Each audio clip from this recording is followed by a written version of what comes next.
कहते हैं जिंदगी एक आईना है, आप मुस्कुराएंगे तो जिंदगी मुस्कुराएगी। सो मुस्कुराते रहिए, पढ़ते रहिए, खेलते रहिए, अपनी लाइफ को एंजॉय करते रहिए एंड ओएसआई के साथ डेडिकेशन से स्टडी करते रहिए। सो वेलकम एवरीवन, मैं आरती आपका स्वागत करती हूँ ऑनलाइन स्कूल इंडिया फैमिली में। एंड आई होप अभी तक जो हमने सारी चीज़ें पढ़ी आपको सब कुछ अच्छे से समझ में आ रही होगी। सारे सब्जेक्ट को आप अच्छे से डेडिकेटेड होकर पढ़ रहे होंगे और इन्जॉय के साथ पढ़ रहे होंगे। इसी सेशन को हम आगे बढ़ाते हुए हमारा चैप्टर जो चल रहा है महासागरीय जल, उस पर हम कुछ कॉन्सेप्ट पे बात करेंगे और काफ़ी चीज़ों को अच्छे से समझने की कोशिश करेंगे। सो हमने जो बात की थी, देखिए महासागरीय जल की जब अवस्थाओं की बात की जाती है, महासागरीय जल की सिचुएशन अगर हम बताएं तो पृथ्वी के पृष्ठ पर दो ही चीज़ें उपस्थित है, एक आपका स्थल और एक है आपका जल क्षेत्र। क्लियर है? अब देखिए, जब हम गोलार्धों को पृथ्वी को बांटते हैं, एक आपका उत्तरी गोलार्ध हो जाता है, एक आपका दक्षिणी गोलार्ध हो जाता है। कहते हैं दक्षिणी गोलार्ध में जो जल की संख्या है वो 81% है और यहाँ पे 70% से ज़्यादा आपका क्या है, कॉन्टिनेंट है, और यहाँ पे ओशियंस कितने हैं, 81%। तो जलीय महासागरीय जो गोलार्ध कहलाता है वो आपका दक्षिणी गोलार्ध कहलाता है। और जो आपका स्थल गोलार्ध या फिर महाद्वीपीय गोलार्ध जो है, क्योंकि स्थल खंड आपके उत्तरी गोलार्ध में ज़्यादा है, तो महाद्वीपीय गोलार्ध जो कहलाएगा वो आपका नॉर्दर्न हेमिस्फीयर कहलाएगा। क्लियर है? तो उत्तरी गोलार्ध और दक्षिणी गोलार्ध ये आपके क्षेत्रों में बटे हुए हैं और जल क्षेत्र की ज़्यादा जो मात्रा है या महासागरीय जल जो है आपका दक्षिणी गोलार्धों में ज़्यादा पाया जाता है। उसके बाद हमने कुछ चीज़ें देखी थी महासागरीय जल की अवस्थाओं की। जब हम बात करते हैं कि महासागरीय जल की एक्चुअल में उत्पत्ति हुई कहाँ से, ये जल आया कहाँ से, तो जल की जो प्रक्रिया है, देखिए पदार्थ वाष्पीकरण की एक प्रक्रिया है। जल की जो वाष्पीकरण, संघनन और वर्षण, इन तीनों क्रियाओं के बाद हमारा जल क्या रहता है, एक चक्र की भांति पृथ्वी से लेकर वायुमंडल और वायुमंडल से लेकर पुनः पृथ्वी पर पहुंचता है। ये सारे कॉन्सेप्ट हमने 11 चैप्टर में अच्छे से समझ लिए थे कि जल की जो मात्रा है या वायुमंडल में जो जल की उपस्थिति है वो किस प्रकार से हुई, और जल की अगर हम अवस्थाओं की बात करते हैं, जल पुनः वायुमंडल से पृथ्वी पर कैसे आता है, तो एक पूर्ण जलीय चक्र को हमने अच्छे से समझा था। हमारे इस चैप्टर में भी कुछ डिटेल्स उसके कॉन्सेप्ट दिए गए हैं। वाष्पीकरण, वाष्पोत्सर्जन और संघनन और वर्षण, ये सभी अवस्थाओं हम ये कह सकते हैं इन्हीं प्रक्रियाओं की वजह से जल की मात्रा, और ये कह सकते हैं कि जल पर वायु अवस्थाओं के साथ वायुमंडल में उपस्थिति और पृथ्वी पर उपस्थिति पाई जाती है। उसके बाद हमने देखा कि जो हमारा जो जल है उसमें महासागरीय जल की उत्पत्ति के बारे में जब हम बात करते हैं तो 33 सागर से महासागर की उत्पत्ति मानी जाती है, क्योंकि जब हम महाद्वीपीय विस्थापन सिद्धांत को हमने पढ़ा था, वेगनर के सिद्धांत को, उसमें पेंजिया और पैंथालासा, स्थल खंड को पेंजिया बोला गया और जल खंड को क्या बोला गया, पैंथालासा। उसी में एक बड़ा विस्फोट हुआ और उसकी वजह से क्या हो गया, पेंजिया बटकर दो भागों में बट गया, एक आपका अंगारा लैंड और एक हो गया आपका गोंडवाना लैंड। अंगारा लैंड को आपको उत्तरी गोलार्ध में रखा गया और गोंडवाना लैंड आपका दक्षिणी गोलार्ध में रखा गया। उसके मिडल वाला जो क्षेत्र रहा या फिर उत्तरी भाग और दक्षिणी भाग के बीच वाला जो क्षेत्र था वो आपका तैतीस सागर बन गया, जिसके अंतर्गत वो जल उसमें प्रविष्ट हो गया और वही क्या कहलाया, आपका तैतीस सागर कहलाया। उसी तैतीस सागर से माना जाता है कि महासागरों की क्या हुई है, उत्पत्ति हुई है। एक कॉन्सेप्ट हमारा है प्लेट विवर्तनिकी, प्लेट टेक्टोनिक का सिद्धांत। वो सिद्धांत क्या कहता है कि जो महासागर है, जैसे प्लेट टव में खिसका हुआ, उसकी जहाँ पे भी जगह या शेप मिला, उस शेप में जो जल एकत्रित हो गया, उसी एकत्रित जल को हम क्या कहते हैं, महासागर कहते हैं। जो भी हमारी धरातल पर जो भी खड्डे पाए जाते हैं उनमें जो भी, क्योंकि पृथ्वी समतल नहीं है, पृथ्वी पर जितने भी अवस्थाएं हैं वो समतल नहीं है, तो उन्हीं आकृतियों में जब बीच में जो खड्डे पाए गए हैं, उन खड्डों में जो भरा हुआ जल है वही हमारा क्या कहलाता है, महासागर कहलाता है। जब हम पृथ्वी को आकाश से देखते हैं तो 71% यहाँ पे जल दिखाई देता है, इसीलिए इसको हम क्या कहते हैं, नीला ग्रह कहते हैं। क्लियर है? फिर हमने बात की जो महासागरीय जल है वो 97% हमारे लिए, अगर हम जल के डिस्ट्रीब्यूशन, नीला ग्रह 71 को अगर हम 100% का डिस्ट्रीब्यूशन निकालें, उसमें से 97.25% जो है हमारा महासागरीय जल है, जो कि आपका क्या है, लवणीय जल है। अब आपके माइंड में ये क्वेश्चन आना चाहिए कि ये लवणीय अवस्था इसमें आई कैसे, यानी ये खारापन कैसे आया है महासागरों में। तो देखिए वाष्पन की जो या वाष्पीकरण की जो प्रक्रिया है वो आज या कल की नहीं है, ये हजारों वर्षों से चली आ रहा है, एक जलीय चक्र की अवस्था है। तो इस अवस्था में जब वाष्पीकरण होता है तो जो पदार्थ पीछे रह जाते हैं उनमें क्या पाया जाता है, लवणता पाई जाती है। आपने कभी एनालाइज किया होगा कि जो कूलर है हमारे, कूलर गर्मियों के समय जब हम कूलर चलाते हैं तो उसमें जब पानी खाली रह जाता है तो कई बार वो कूलर ऐसे बिना पानी के जब चलता है तो उस हवा से वो सोख करके कुछ पदार्थ वहाँ पे जम जाते हैं। कूलर की जो पीछे की साइड में कुछ पदार्थ आपको वाइट वाइट जमे हुए होते हैं, वही आपके लवण पाए जाते हैं। इन्हीं लवण से वो क्या होता है, खारापन होता है और वहीं पर वापस पुनः जल आ जाता है। तो इस अवस्था में ये जल क्या हो गया, हमारा खारा हो गया। इसको एक सिंपल कॉन्सेप्ट में हम समझ सकते हैं। बाकी जो अगर हम लगभग 2% जल की बात करें तो हमारा 2% जल, जिसमें से 0.01% जो जल है वो ही हमें नदियों से प्राप्त होता है। शेष हमारा क्या है, ग्लेशियर के रूप में। यानी हम कितना कम, हम एक डिस्ट्रीब्यूशन जब हम करते हैं 71% वाटर का, उसमें से 0.01% वाटर ही हमारे लिए क्या है, जिसका हम प्रयोग कर रहे हैं या हमारे लिए आज के टाइम में हमारे लिए उपयोगी बना हुआ है। तो आप समझ सकते हैं जल हमारे लिए कितना इंपॉर्टेंट साधन है और उसकी कमी भी कितनी ज़्यादा है, क्योंकि पूरे संसार में 0.01% ही जल उपस्थित है। बाकी शेष जल जो है 1% के लगभग, 1.75% के लगभग या 1.99% के लगभग, ये जल हमारा कहाँ पे उपस्थित है, ये जल हमारा ग्लेशियर्स, हिम ग्लेशियर्स के रूप में या बर्फीले, हम ये कह सकते हैं महाद्वीप के रूप में हमारे यहाँ पे जल उपस्थित है। सो ये था महाद्वीप का कॉन्सेप्ट। अब महासागरों की जब बात की जाती है, महासागरों में भी कई सारे स्थलखंड और स्थलाकृतियाँ पाई जाती है। जब हमने 11 चैप्टर पढ़ा था, 10 चैप्टर में हमने चट्टानों को और धरातल की जो भूपरपट्टी है, भूपरपट्टी में स्थलखंडों के रूप में जो भी स्थलाकृतियाँ बनती है, जो आपके अनाच्छादन की क्रियाओं से, चाहे अपक्षय हो, निक्षेपण, अपर्दन की क्रियाओं से बनते हैं, कुछ आपके अंतर्जातीय बहिर्जातीय बलों के माध्यम से बनते हैं। तो इन्हीं अवस्थाओं में जो परिवर्तन होता है, वैसे ही आपका क्या है, महासागरीय स्थलों में परिवर्तन पाया जाता है। और महासागरीय स्थलों में भी महासागर की धरातल, महासागर की जो तलीय क्षेत्र है, उन तलीय क्षेत्रों में कई सारी भू आकृतियां पाई जाती है। उन्हीं भू आकृतियों के बारे में महासागरीय क्षेत्रों को हम अच्छे से समझेंगे। लास्ट हमने जब डिस्कस किया था,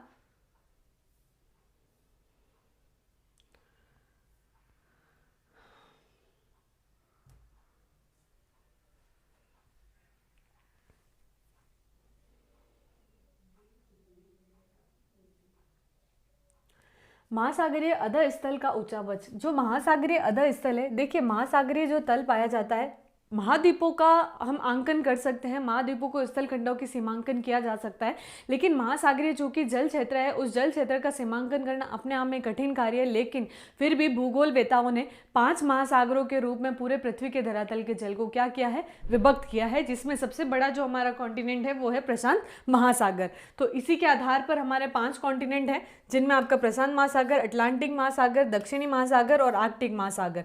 इन्हीं सभी महासागरों को हिंद महासागर, और इसी के आधार पर हमारे कॉन्टिनेंटों को बांटा गया है। देन उसके बाद जो हमारा महासागरीय अधः स्थल है, महासागरीय अधः स्थल क्या कहलाता है, महासागरीय अधः स्थल समुद्र तल से नीचे 3 से 6 किलोमीटर के बीच वाला क्षेत्र जो है वो आपका महासागरीय अधः स्थल कहलाता है। और इसी में आपको ऊंचावच की अवस्थाएं और उसी में पाए जाने वाले लक्षणों के आधार पर महासागरों की तली में विश्व की सबसे बड़ी पर्वत श्रृंखलाएं उपस्थित हैं, गहरे गर्त घाटियां पाई जाती है, उबड़ खाबड़ महाद्वीपों के तरह ही यहाँ पे संकीले मैदान भी पाए जाते हैं, ज्वालामुखियों का निक्षेपण भी होता है। कटक के जो मध्य का भाग होता है, देखिए सक्रिय ज्वालामुखी जो है महासागरों में भी पाई जाती है, कि नॉलेज के लिए मैं बता रही हूँ। सक्रिय ज्वालामुखी जो है वो कटक के मध्य में पाई जाने वाली ज्वालामुखी है। तो जिस प्रकार से हमारे धरातल पर पर्वत पठार मैदान है, उसी प्रकार से समुद्र या महासागरों के अंतर्गत भी हमारे पर्वत पठार मैदान दिखाई देते। और ये समुद्रों का जल ही कहाँ जाता है, पूरा जल हमारा महासागरीय जल कहलाता है। और नदियों का जल पुनः किस में बह जाता है, समुद्रों में बह जाता है। क्लियर है। महासागरीय अधः स्थल का विभाजन। महासागरीय अधः स्थल को 4 प्रमुख भागों में बांटा जाता है। एक है महाद्वीपीय शेल्फ, इसे आप मग्न तट भी कह सकते हैं। महाद्वीपीय ढाल, गहरे समुद्री मैदान तथा महासागरीय गंभीर। इस विभाजन के अतिरिक्त महासागरीय तली पर कुछ बड़े छोटे ऊंचावच संबंधी लक्षण भी पाए जाते हैं, जैसे कि कटक, पहाड़ियाँ, समुद्री टीला, निमग्न तट, खाइयाँ और खड्डे। इन सभी को हम डिटेल से एक एक करके एक्सप्लेन करेंगे आज। देखिए महासागरीय अधः स्थल दो भागों में बांटे जाते हैं, एक ऊंचावच के आधार पर, एक आपका गहराई के आधार पर। तो महासागरीय जो अधः स्थल है या तल है उसको तीन भागों में प्रमुख मानते हैं, एक आपकी महाद्वीपीय सीमा, गहरे समुद्री बेसिन और मध्य महासागरीय कटक। अब गहरे समुद्री बेसिन, महासागरीय कटक और ये सभी अवस्थाएं आपने जब धरातल की स्थिति में देखा था तो आपको ये चीज़ अच्छे से याद हो जानी चाहिए कि वहाँ पे प्रमुख कार्य क्या हो रहा था, अपरदन और निक्षेपण का कार्य हो रहा है। कुछ क्षेत्र जो थे वो बर्फ की वजह से कुछ स्थलाकृतियाँ बन रही थी, कुछ नदियों की वजह से स्थलाकृतियाँ बन रही थी, कुछ भौम जल की वजह से स्थलाकृतियाँ बन रही थी। उसी प्रकार से समुद्र की अवस्थाओं से जब देखिए हमारे महाद्वीप के तट जो है, महाद्वीप के तट के पास वाला क्षेत्र हमारा समुद्री तल क्षेत्र आ जाएगा, उसके बीच वाला जो मध्य का भाग रहता है उसे हम क्या कहते हैं, महासागरीय अधः स्थल कहते हैं। यानी समुद्र तल से 3 से 6 किलोमीटर के बीच वाला जो क्षेत्र होता है वो आपका महासागरीय अधः स्थल कहलाता है, और समुद्र से जो पहले वाला जो क्षेत्र होता है वो आपका महाद्वीपीय तट कहलाता है। तो 3 कॉन्सेप्ट आप माइंड में लेके चलिएगा। सबसे पहले तो आपके महाद्वीप, उनका तट आ जाएगा, ये महाद्वीप का तट है, इसके बीच यहाँ पे पाया जाता है आपका समुद्र, और समुद्र से 3 से 6 किलोमीटर के बीच वाला जो क्षेत्र है वो है आपका महासागरीय अधः स्थल। क्लियर है? और इन्हीं महासागरीय अधः स्थल के बीच में क्या, इनको 3 भागों में बांटा गया है। पहला है महाद्वीप की सीमा, महाद्वीपीय सीमा, दूसरा है आपकी गहरे समुद्री बेसिन, और तीसरा है आपका कटक। कटक जो होते हैं मध्य महासागरीय कटक में ये पाए जाते हैं पर्वत श्रृंखला। तो हम ये कह सकते हैं महाद्वीप की सीमा यानी महाद्वीप का तट आ गया, तट के बाद वाला जो इतना क्षेत्र है वो आपका महाद्वीपीय सीमा के अंतर्गत आ जाएगा। फिर हमारा जो समुद्र का बेसिन बनता है, जो तटीय क्षेत्र के बीच वाला जो क्षेत्र 3 से 6 किलोमीटर पहले वाला क्षेत्र, वो हमारा समुद्री बेसिन हो जाएगा। और तीसरा हमारा जो रहेगा कटक, यानी जिसमें पर्वत श्रृंखलाएं या फिर जो मैदान भी पाए जाते हैं। तो इन सीमाओं के आधार पर इनको बांटा गया है। तो हम 1 बाय 1 एक एक करके इन सब के बारे में अच्छे से डिस्कस करेंगे। देखिए सबसे पहला है हमारा महाद्वीपीय सीमा, ये हमारा महाद्वीप क्षेत्र आ जाता है, ये हमारा समुद्र है, इसी के क्षेत्र को हम क्या कहते हैं, महाद्वीपीय सीमा कहा जाता है। यानी किनारों से लेकर गहरे समुद्री बेसिन के बीच का भाग क्या कहलाता है, आपका महाद्वीपीय सीमा कहलाता है। किनारों से लेकर जो गहरा समुद्री भाग है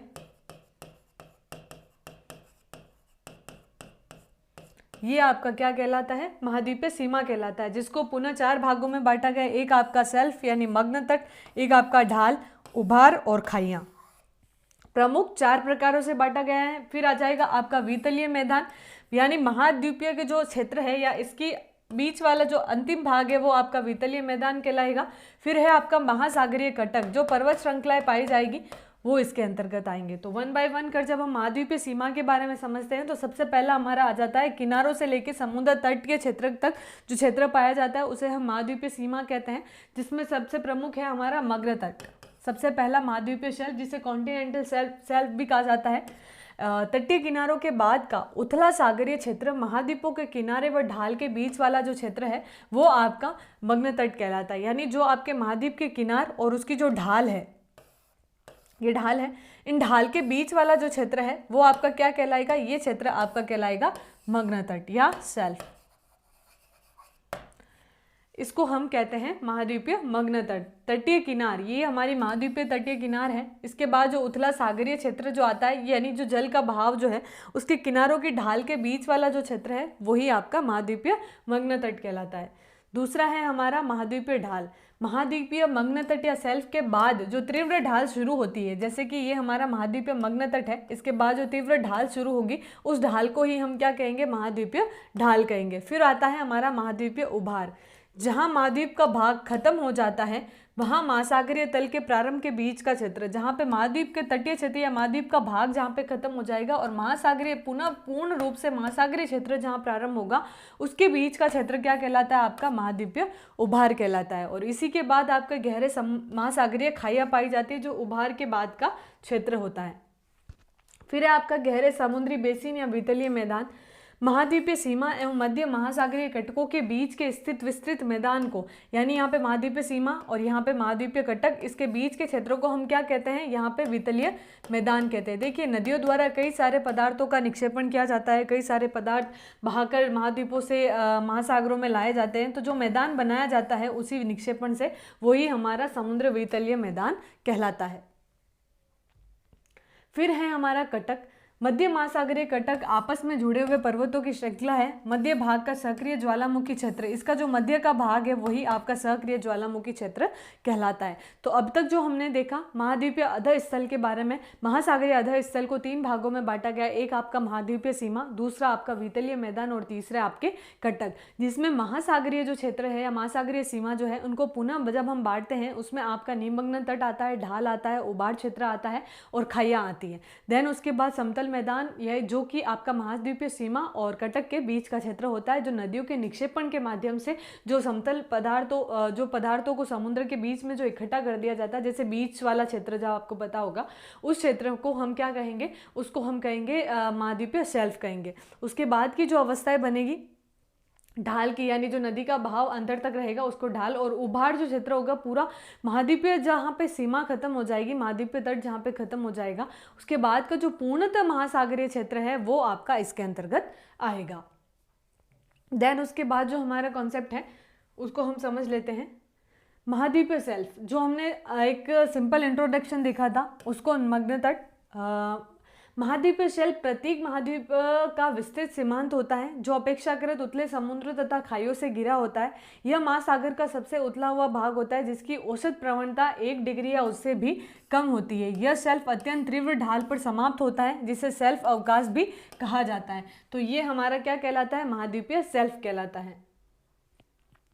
महाद्वीपीय शेल्फों की चौड़ाई एक महासागर से दूसरे महासागर से भिन्न होती है। महाद्वीपीय शेल्फों की औसत चौड़ाई 80 किलोमीटर होती है। कुछ सीमांतों के साथ शेल्फ नहीं होते अथवा अत्यंत संकीर्ण होते हैं, जैसे कि चिली के तट तथा सुमात्रा के पश्चिमी तट इत्यादि। तो महासागरीय जो शेल्फ होते हैं उनकी चौड़ाई एक महासागर से दूसरे महासागरों के समान नहीं होती, वो अलग अलग प्रकार के उनका आकार, उनका क्षेत्रफल पाया जाता है। महाद्वीपीय शेल्फों की औसत चौड़ाई टोटल कितनी हो सकती है, 80 किलोमीटर के लमसम हो सकती है, और कुछ सीमांतों के साथ शेल्फ नहीं भी होते हैं और कुछ बहुत ज़्यादा छोटे भी होते हैं, जैसे कि चिली का तट के पास जो शेल्फ पाया जाता है, सुमात्रा के पश्चिमी के तट के पास, ये बहुत ज़्यादा ये संकीर्ण या बहुत छोटे महाद्वीपीय शेल्फ हैं। इसके विपरीत आर्कटिक महासागर में साइबेरियन शेल्फ विश्व का सबसे बड़ा, यहाँ पे आप अंडरलाइन कर लीजिएगा, यहाँ से आपके क्वेश्चन पुटअप हो सकते हैं कि किस क्षेत्र में सबसे बड़ा महासागरीय शेल्फ पाया जाता है। तो आर्कटिक महासागर का जो शेल्फ है साइबेरियन शेल्फ, वो विश्व का सबसे बड़ा शेल्फ है जिसकी चौड़ाई लगभग 1500 किलोमीटर के आसपास है, और शेल्फ की गहराई भी भिन्न भिन्न होती है। कुछ क्षेत्रों में ये 30 मीटर तक का होता है और कुछ 600 मीटर तक का होता है। तो शेल्फ एक्चुअल में होते क्या है, जो महाद्वीप का क्षेत्र है, देखिए महाद्वीप का विस्तृत जो सीमांत क्षेत्र होता है जहाँ पे महाद्वीप की सीमा का अंत हो जाता है, सीमांत क्षेत्र के पास अपेक्षाकृत जो उथले समुद्र होते हैं, जो खाइयों का रूप लेते हैं, जहाँ से देखिए समुद्र यहाँ पे प्रवेश कर रहे हैं, और समुद्र जब बड़े समुद्र जब अपना आकार फैलाते हैं तो सबसे पहला जो अपनी आकृति बनाएंगे वो महाद्वीपीय शेल्फ भी बनाएंगे। तो सीमा के अंत के बाद की जो प्रारंभिक आकृति है वो आपकी महाद्वीपीय शेल्फ है, और ये महासागरों के उतले भागों में पाई जाती है जिसकी औसत प्रवणता जो है वो आपकी 1 डिग्री के लमसम है, और इसमें ये अत्यंत तीव्र ढाल वाले भी होते हैं और कुछ संकीर्ण ढाल वाले भी होते हैं। और विश्व का सबसे बड़ा तीव्र ढाल वाला हम ये कह सकते हैं, विश्व का सबसे चौड़ा 1500 किलोमीटर की चौड़ाई वाला साइबेरियन शेल्फ जो है विश्व का सबसे बड़ा महाद्वीपीय शेल्फ है, जो कहाँ पाया गया है, जो है आपके आर्कटिक महासागर में, जो कि आपके सबसे लगभग 1500 किलोमीटर चौड़ाई में है। फिर है हमारा महाद्वीपीय शेल्फों पर अवसादों की मोटाई भी अलग अलग होती है। ये अवसाद भूमियों से नदियां, हिमनदों तथा पवनों द्वारा लाए जाते हैं और तरंगों द्वारा, धाराओं द्वारा वितरित कर दिए जाते हैं। तो जो भी समुद्री तरंगें होती हैं उसके द्वारा जो ये निक्षेपण के पदार्थ हैं, ये अवसाद क्या करते हैं, नदियों के द्वारा, हिमनदों के द्वारा जो भी पदार्थ लाए जाते हैं धाराओं के द्वारा निक्षेपित करके इसको क्या कर दिया जाता है, वितरित कर दिया जाता है। महाद्वीपीय शेल्फों पर लंबे समय तक प्रारंभ स्थूल तलछटी अवसाद जीवाश्म ईंधन के स्रोत बनते हैं। तो जो हमारा बीच वाले क्षेत्र हैं उन क्षेत्रों को भी हम इसके अंतर्गत ला सकते हैं, क्योंकि यहाँ पे निक्षेपण की अवस्थाओं के बाद ही क्या बनते हैं, स्थलाकृतियों का निर्माण होता है। फिर है हमारा महाद्वीपीय ढाल। महाद्वीपीय ढाल महासागरीय बेसिन और महाद्वीपीय शेल्फों को जोड़ती है। इसकी शुरुआत वहाँ होती है जहाँ महाद्वीपीय शेल्फ की तली तीव्र ढाल में परिवर्तित हो जाती है। जो हमारा तीव्र ढाल है, जो शेल्फ है, मग्न तट जहाँ पे खत्म होता है, उसके बाद जो हमारी तीव्र ढाल की अवस्था है वही हमारी महाद्वीपीय ढाल कहलाती है। ढाल वाला प्रदेश की प्रवणता 2 से लेकर 5 डिग्री के बीच होती है। ढाल वाले प्रदेशों की गहराई 200 मीटर एवं 3000 मीटर के बीच होती है। ढाल का किनारा महाद्वीपों की समाप्ति को इंगित करता है और इसी प्रदेश में कैनियन एवं खाइयां दिखाई देते हैं।